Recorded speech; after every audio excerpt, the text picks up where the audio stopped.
बहुत बहुत शुक्रिया। तजारती वक्फे के बाद इरफान हफीज लॉन से हमने बात की थी। हम यहाँ के पॉलिटिकल लीडरशिप से सवाल उठा रहे हैं कि आखिर वो दिल्ली पार्लियामेंट जाके करेंगे क्या, माजी में क्या किया है।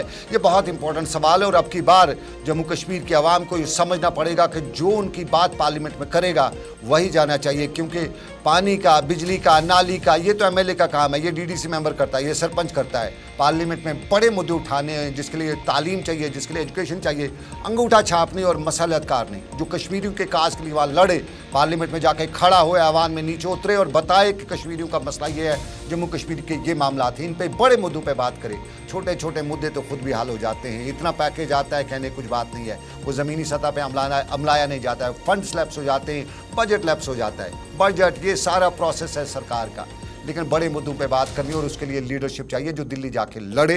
बात पते की हम कह देते हैं, सुनिए, आपके लिए ज़रूरी है।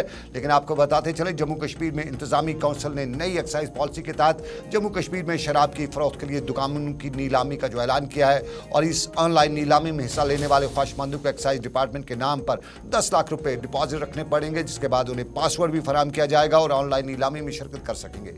5 फरवरी से 15 फरवरी तक की नीलामी होगी और जो ख्वाहिशमंद बोली लगाने में कामयाब होंगे उनके नाम दुकान अलर्ट किए जाएंगे और इंतजामी काउंसिल की जानिब से उन्हें डोमिसाइल सर्टिफिकेट जो इजरा की गई है वही बोली में शरीक होने का हकदार होगा।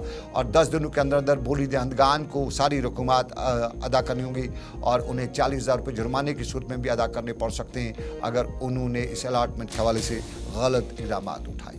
ये मामला उसका, लेकिन हम ज़रा बड़ा मुद्दा उठाते हैं और बड़ा मुद्दा बारामूला का है। आज आपने सुना होगा, देखा होगा दिन भर बारामूला का सेंट जोसेफ का स्कूल और उसकी रजिस्ट्रेशन के मामले को लेके तुलबा और वालदेन में परेशानी है, मायूसी है। 1905 में बना तो ये स्कूल जो है ये 9वीं, 10वीं, 11वीं और 12वीं जमात के तुलबा के वालदेन को बता रहा है कि वो अपने बच्चों के मुस्तकबिल में का फैसला करें, क्योंकि बोर्ड ऑफ स्कूल एजुकेशन की जानिब से उनके इंदराज से इनकार हो रहा है। ये सरकारी ज़मीन पे बताया जाता है और 100 कनाल के करीब सरकारी ज़मीन पर ये स्कूल चल रहा है और ये तब से लीज़ पर 1905 से 2018 तक लीज़ में था। 2018 में लीज़ की मियाद ख़त्म हुई, इंतज़ामिया ने लीज़ एक्सटेंड नहीं किया और अब इनकी फ़ाइल तो दफ्तरों में पड़ी हुई है लेकिन लीज़ एक्सटेंड नहीं। लेकिन सिर्फ एक स्कूल नहीं है जम्मू कश्मीर में, 500 के करीब प्राइवेट स्कूल हैं जिन पे तलवार लटक रही है और इंतज़ामिया ने 2022 में जो एजुकेशन पॉलिसी को मंजर आम पर लाया है और उनमें बताया गया कि वो ये दस्तावेज़ात भी पेश करें कि उन्हें स्टेट लैंड किस तरह से लीज़ की गई है और उनकी इमारतें जो है स्टेट लैंड पे कैसे बनी है, और जो स्टेट लैंड पे अपने कागजात नहीं दिखा पाएगा उससे बेदखल किया जाएगा। स्कूल एसोसिएशन ने ये मामला सुप्रीम हाई कोर्ट तक भी पहुंचाया है। वहाँ पे भी बताया कि तब ये ज़मीन जो है वो तहवील में जो है कायदे और कवानीन के तहत ली गई है, लेकिन कश्मीर में आग के वाक़ात रोनमा हुए, कई जगहों पे तूफ़ान भी आया, सैलाब भी आया, तो फिर वो कुछ मिसिंग भी हैं और ऑनरेबल कोर्ट ने इसके बारे में 2-3 से काफ़ी अहकाम जारी किए हैं। लेकिन अब की बार सरकार ऑनरेबल कोर्ट के पिछले अगले से बीच का एक हुक्मनामा उठा के इन प्राइवेट स्कूलों की रजिस्ट्रेशन को मनसूख कर रही है। जो भी अपने डॉक्यूमेंट्स पेश नहीं कर रहा है, इस पे लोगों में फिक्र तशवीश भी है, गम गुस्सा भी है, क्योंकि बच्चों की तालीम का मामला है, बच्चों के मुस्तकबिल का मामला है और बारामूला के स्कूल के मामले के साथ साथ सवाल उठाए जा रहे हैं कि आखिर क्यों। तो आखिर क्यों में बारामूला में आज बहुत से लोगों ने सवाल से बताया भी, ज़रा उनका सुन लेते हैं और उसके बाद हम आपको बाकी हालात से बाखबर करेंगे।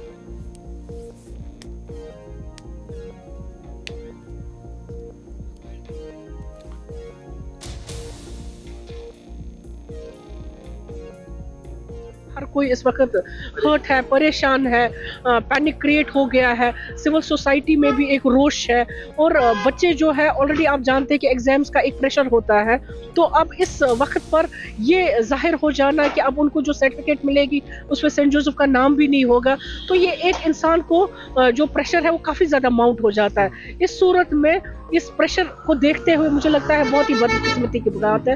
गवर्नमेंट को देखना चाहिए, उनको आगे आना चाहिए, उनको देखना चाहिए कि किस तरीके से हम बच्चों के मुस्तकबिल को बचा सके, क्योंकि उम्मीद है इस सिचुएशन को हैंडल करने में गवर्नमेंट आगे आ जाए। गवर्नमेंट आगे आएगी और इस इशू को हैंडल करेगी। ज़रूरी गवर्नमेंट को सामने आना चाहिए क्योंकि बच्चों के फ्यूचर का सवाल है। लेकिन आपको बताएं, हमारा फ्यूचर बर्फ़ न होने की वजह से डार्क में था। लेकिन चिले कलान में नहीं हुआ, चिले खौरत में हुआ। और तस्वीर ये है श्रीनगर की तस्वीर जो पिछले 24 घंटों के दौरान या आज दिन भर हमने देखी। अच्छी खासी बर्फबारी रुक रुक के होती रही, कभी ज़ोर से, कभी तेज़ बारिश, कभी बर्फ़। और इस बर्फ़ बारिश के खेल में दुनिया या यूं कहीं कश्मीर बदला हुआ लग रहा था। अक्सर लोग छाते लेके निकल पड़े थे, लेकिन अक्सर लोग यही कहते थे कि छाता नहीं, अब की बार बर्फ़ का मज़ा लेना है। और तस्वीर श्रीनगर की और इन तस्वीर में देखने को मिल रहा था, मज़ा ही मज़ा आ रहा था। तो अगली तस्वीर हम दिखाएंगे पहाड़ी इलाकों की। ये तस्वीर गुलमर्ग की है, तो देखिएगा बर्फ़ में गुलमर्ग कितना खूबसूरत है। और ये खूबसूरती साफ जाहिर है कश्मीर में, और इस बर्फ़ से और ज़्यादा खूबसूरती जो है वो बहाल होगी। लोगों में रौनक आई है। बर्फ़ पर जो है ऊपरी इलाकों में बर्फ़ पड़ी, निचले इलाकों में भी हल्की हल्की बर्फ़ पड़ी है। अच्छी खासी बर्फ़ पड़ी ऊपरी इलाकों में। और रहमत खुदाबंदी जो जोश में आई, तो उस जोश के बाद किसानों में, आम लोगों में खूब राहत है। सनद भी अच्छी होगी, फसल भी होगी। और फिर कश्मीर में जो पीने की पानी की किल्लत का सामना करना पड़ा था वो भी कम हो जाएगी। बिजली में पानी नहीं, बिजली के लिए पानी नहीं था, वो भी ठीक हो जाएगा। नदी नाले सूख रहे थे, बेआब हो गए थे, आबताब खो रहे थे, और फिर खेतों को सैराब किया जाना था। ये सब कुछ होगा इस बर्फ़ से, बर्फबारी से। और फिर ये गुलमर्ग की तस्वीर तो कुपवाड़ा की तस्वीर भी दिखाते हैं, पहाड़ी इलाका कुपवाड़ा, और कुपवाड़ा की तस्वीर भी बहुत खूबसूरत है। और इन तस्वीर में आपको बताते चलें खूबसूरत मंजर देखने को मिल रहा था। और इस मंजर में बर्फ़ जो है 6 से 8 इंच के दरमियान निचले इलाकों में, और ऊपरी इलाकों में मत्सिल हो, गुरेज हो, माफ़ कीजिएगा गुरेज बांडीपोरा का है, टंगडार हो, केरन हो, चौकीबल हो, लोलाब वैली हो, यहाँ से बंगस वैली हो, सब जगहों पे अच्छी खासी बर्फ़ पड़ी हुई है। और अच्छी जो बर्फ़ है उस बर्फ़ में आज बहुत से लोगों को मज़ा आ रहा था। और आज अक्सर इलाकों में जहाँ पे भी बात की, बता रहे थे कि दाल खाने में आज बड़ा मज़ा आया। आज दाल कश्मीरियों ने खाई। और ये तस्वीर है पुलवामा की। पुलवामा में सुबह सुबह की ये तस्वीरें। और इस तस्वीर में साउथ कश्मीर के बजाय नॉर्थ कश्मीर में अच्छी बर्फ़ पड़ी है। साउथ कश्मीर में आज उतनी बर्फ़ नहीं पड़ी, यूँ लग रहा था ये बर्फ़ जो है नॉर्थ के इलाके से ही आई है। यूजुअली साउथ से हम देखा करते थे। और ये टंगडार का है, साउथ कश्मीर का, नॉर्थ कश्मीर का आखिरी इलाका टंगडार। और टंगडार में बर्फ़ तो अच्छी खासी पड़ती रहती है, अब की बार भी अच्छी खासी पड़ी, लेकिन उतनी अच्छी भी नहीं है, क्योंकि 8 से 10 फुट जो है टंगडार के आसपास के पहाड़ों पे बर्फ़ हुआ करती है। अब की बार ऐसा नहीं हुआ है। ये तस्वीर सोनमर्ग की हैं, सोनमर्ग रास्ते की, जो लेह की तरफ रास्ता जाता है। और यहाँ पे जो है बर्फ़ हटाने का काम जारी है, ट्रैफिक हुकाम भी है। और ख़ास तौर पे ज़रूरी बात है, अगर आप पहाड़ी इलाकों में जाते हैं तो आपको चेन लगा के ही जाना है। चेन के बगैर अगर आप जाएंगे तो आपकी गाड़ी को स्किड हो सकता है। और ख़ास तौर पे उन लोगों के लिए जो पहली बार पहाड़ी इलाके में सफ़र करें, उन्हें बहुत एहतियात से काम करना चाहिए। और ये जम्मू श्रीनगर कौमी शाहरा की तस्वीर है। जम्मू कश्मीर कौमी शाहरा कभी बंद कभी खुली रहती इन हालात में, लेकिन कल जो बंद हुई थी आज खोली गई। कहीं जो हालात हैं बीच में के वो रुके पड़े थे, ट्रैफिक जैमिंग थी, ट्रैफिक मेस था। और ट्रैफिक मेस के दौरान ये सब कुछ देखने में, और जम्मू में भी आज आबो आलूदा था। जम्मू की तस्वीर भी आप देख रही हैं। जम्मू की तवी नाला है, तवी नदी है, और तवी नदी के किनारे पे आज ठंड भी थी। कश्मीरी फेरन भी जम्मू में है। और कश्मीरी फेरन के साथ साथ ये बस स्टैंड का इलाका है, और बस स्टैंड के इलाके में अच्छी खासी आज तस्वीरें हैं। और ये तस्वीरें आप सब जाहिर है ये स्लिप हो जाती है, गाड़ियों की स्लिप हो जाती है। जम्मू श्रीनगर कौमी शाहरा पर भी ये तस्वीर देखने को मिलती है। गुलमर्ग पहलगाम की तरफ जाते हुए तस्वीर मिलती है। कुपवाड़ा के ऊपरी इलाकों में जाते हुए तस्वीर मिलती हैं। तो इन तस्वीर में आपको ख्याल रखना है कि आपकी गाड़ी जो है वो स्लिप हो सकती है, तो चेन होनी चाहिए अगर आप बर्फ़ से जा रहे हैं, ख़ासतौर पर अगर आप पहाड़ी इलाकों में जा रहे हैं। और साथ साथ में आपको एक्सपर्ट होना है, ये फास्ट ड्राइविंग नहीं करनी है।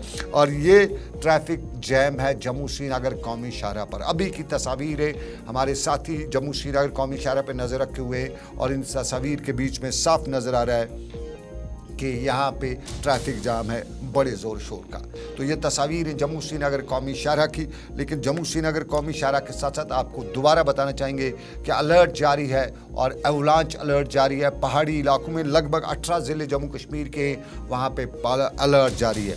लेकिन जम्मू कश्मीर में गुलमर्ग सयाहती मुकाम और वहाँ पे खेलो इंडिया का प्रोग्राम जो होना था वो अब की बार 2 तारीख के बजाय 2 हफ्ते पीछे किया गया, और ये फरवरी के दूसरे हफ्ते में अब किया जा रहा है। और इसी हवाले से आज ज़िला तरक्याती कमिश्नर बारामूला ने गुलमर्ग में टंगमर्ग में एक मीटिंग रखी हुई थी और उसमें सरमाई खेलो यानी खेलो इंडिया के प्रोग्राम के हवाले से हटवी शक्ल दी जा रही थी और ये भी बताया जा रहा था कि किस तरह के अरेंजमेंट्स करने हैं और क्या क्या लोगों को या जो टूरिस्ट आएंगे जो वहाँ पे खिलाड़ी आएंगे उनके लिए किस तरह के इंतजाम किए गए हैं। ज़रा ज़िला तरक्याती कमिश्नर बारामूला को सुनते हैं और उसके बाद आगे बढ़ेंगे। खेलो इंडिया का इनिशियल डेट था वो 2 से 6 फरवरी था। अभी जो नए डेट्स आए वो 21 से 25 फरवरी है। इसी के मद्देनज़र हम लोग यहाँ पे आज मीटिंग किए थे। इसमें एसएसपी साहब, डायरेक्टर टूरिज़्म साहब और जो मुख्तलिफ डिपार्टमेंट्स के जो लाइन ऑफिसर्स हैं वो सारे यहाँ पे आए थे। तो उसमें हम लोग तैयारियाँ जो है वो देख रहे हैं। तो यहाँ पे आपको जैसे पता है कि ये 4th एडिशन है खेलो इंडिया का, तो ऑलरेडी हमारे पास सिस्टम्स इन प्लेस है। बस जो चलिए ये तैयारी, लेकिन इस बारिश के दौरान कुछ झेलना भी पड़ा है। बर्फ के साथ कुछ बिजली खंभों का मामला भी आया, तारे गिरने का मामला भी आया और अक्सर लोगों ने शिकायत भी की कि बिजली फेलियर भी हुआ है। लेकिन पावर डेवलपमेंट कॉरपोरेशन के डायरेक्टर मसरत जिया ने आज ये भी बताया कि नाजायज़ बिजली के इस्तेमाल को वादी में रोकने के लिए हर मुमकिन इकदाम उठाए जा रहे हैं और कॉरपोरेशन की इन्फोर्समेंट विंग ने पिछले 2 माह के दौरान 30 से 40 हज़ार के करीब छापेमार कार्रवाई अमल में लाकर जो हीटर बॉयलर वगैरह वो जब्त किए ताकि बिजली के नाजायज़ इस्तेमाल को रोका जा सके। उन्होंने बताया कि पीडीसी यानी पावर डेवलपमेंट कॉरपोरेशन बगैर मीटर वाले इलाकों में बिजली में 15% का इजाफा तो कर ज़रूर किया है, तमाम मीटर वाले इलाकों में बिजली फीस में कोई इजाफा नहीं किया है और इस सिलसिले में अफवाहें जो फैलाई जा रही हैं वो बेबुनियाद हैं और हकीकत से कोसों दूर है। उनने ये भी बताया कि बिजली की फराहमी को यकीनी बनाने के लिए तमाम इकदाम उठाए जा रहे हैं और उम्मीद है कि जम्मू कश्मीर में बिलअमूम और वादी कश्मीर में लोगों को बेहतर बिजली फराहम करने में उनका महकमा कामयाब हो जाएगा।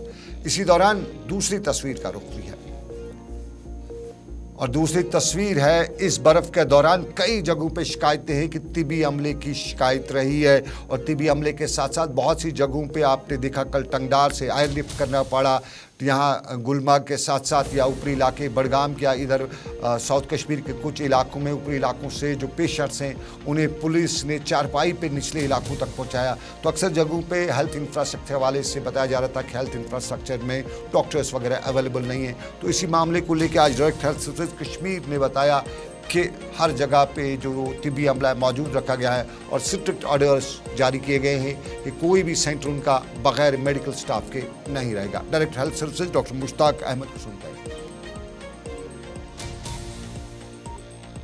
साहब ने एक अलग से मीटिंग ली थी 2 महीना पहले जिसमें ये पूरी डायरेक्शंस दी गई थी जो फार ऑफ प्लेसेस है, कट ऑफ एरिया जो रहते हैं, तो वहाँ हमने पहले ही हमारे जो मेडिसिन है, हमारा जो भी ड्रग्स डिस्पोजेबल्स या कोई मशीनरी इक्विपमेंट या हीटिंग सिस्टम का जो भी है पूरा इंतज़ाम देखा गया। और मैं खुद भी गया था, आपने देखा होगा गुरेज, टंगडार, जो भी ये फार फ्लंग एरियाज़ हैं वहाँ हमने अपने टीम्स लिए थे वहाँ।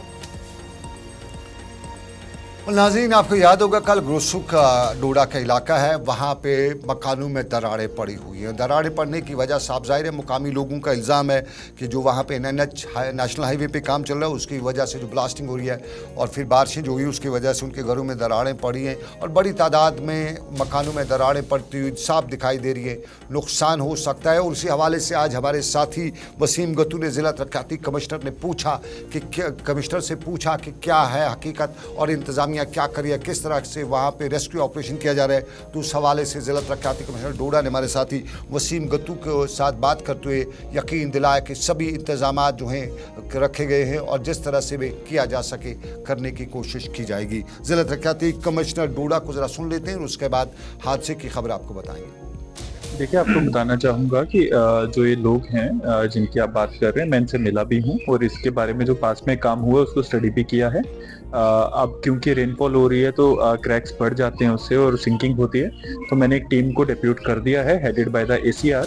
दिल विजिट द स्पॉट और देखेंगे लोगों की जो ज़रूरतें होंगी। और नाज़रीन आपको आप बताते चलें हादसे हो रहे हैं। आज बारिश में कई जगहों पे टक्कर की खबरें आ रही हैं। सुबह सुबह हमें पामपुर के जाफरान कॉलोनी के इलाके से खबर आई कि 2 गाड़ियों की आपस में टक्कर हुई जिसके नतीजे में 2 अफराद शदीद तौर पे ज़ख्मी हुए। बालहामा की बात है ये और यहाँ पे सनसनी का माहौल पैदा हो गया क्योंकि ये टक्कर के नतीजे में 2 अफराद ज़ख्मी हुए। बाद में बताया गया कि इन ज़ख्मियों को नज़दीकी हेल्थ सेंटर पामपुर मुंतकिल किया गया। वहाँ पे कहा जाता है कि पूरी जो फैसिलिटीज़ थी या मेडिकल स्टाफ की कमी की वजह से फिर बाद में वहाँ जो अवेलेबल जो लोग थे वहाँ पे ना होने की वजह से बाद में उन्हें श्रीनगर के अस्पताल सदर अस्पताल रेफ़र किया गया है। और उधर पुंछ में भी हादसा हुआ है। 2 गाड़ियों के दरमियान हुए तसादुम में 5 अफराद जख्मी हुए, जिनमें से एक की मौत वाक़ हुई है। और ये शाम देर गए पुंछ के नगर के बाहर कनकोट इलाके में मेटाडोर और टाटा मैजिक ऑटो के दरमियान तसादम हुआ, जिसके नतीजे में एक की मौत वाक़ हुई जबकि 5 जख्मी हुए। सुरनकोट से भी जख्मी हादसे की खबर है और वहाँ पे भी कुछ लोगों के ज़ख्मी होने की खबर है। और इस खबर के नतीजे में बताया जाता है कि ये 24 घंटों के दौरान इन बारिशों की वजह से और फिर साफ तौर पे जाहिर है कि कंट्रोल ना रखने की वजह से या रह पाने की वजह से ये हादसे हुए थे।